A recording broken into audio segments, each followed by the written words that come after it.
இந்த படத்தோட ஹீரோ அந்த ரெக்கையில் அடிப்பட்ட டிராகனை பார்ப்பான். சரி அதுக்கு உணவு கொடுத்து நம்ம அது கூட ஃப்ரெண்ட் ஆகலான்னு சொல்லிட்டு அதுக்கு மீன்லாம் பிடிச்சி கொடுப்பான். அந்த டிராகனும் அவன் கொடுக்குறத சாப்பிடும்.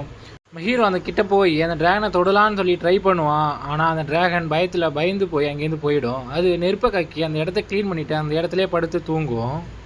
நம்ம ஹீரோ விடாமல் திரும்ப அந்த டிராகனை தொடலான்னு சொல்லி ட்ரை பண்ணுவான். அந்த தடவை அந்த டிராகனை தொட்டுடுவான்.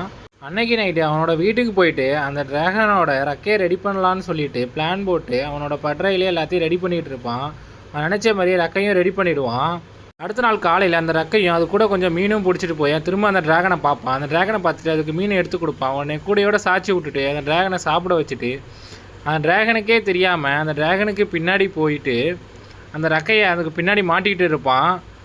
அவன் ரெக்கையை மாட்டி முடித்ததும் அந்த டிராகனுக்கு அவன் ரெக்கையை மாட்டினது தெரிஞ்சிடும். உடனே திடீர்னு பறக்க ஆரம்பிச்சிடும். நம்ம ஹீரோவும் அந்த வாளிலே உட்காந்துட்டு அது கூட சேர்ந்து பறக்க ஆரம்பிச்சிருவான். அது ரொம்ப வேகமாக பறக்கும். நம்ம ஹீரோ பயத்தில் உயிரை கையில் பிடிச்சிட்டு அந்த டிராகன் மேலேயே உட்காந்துட்டு வருவான். 2 பேருமே தண்ணியில் விழுந்துருவாங்க.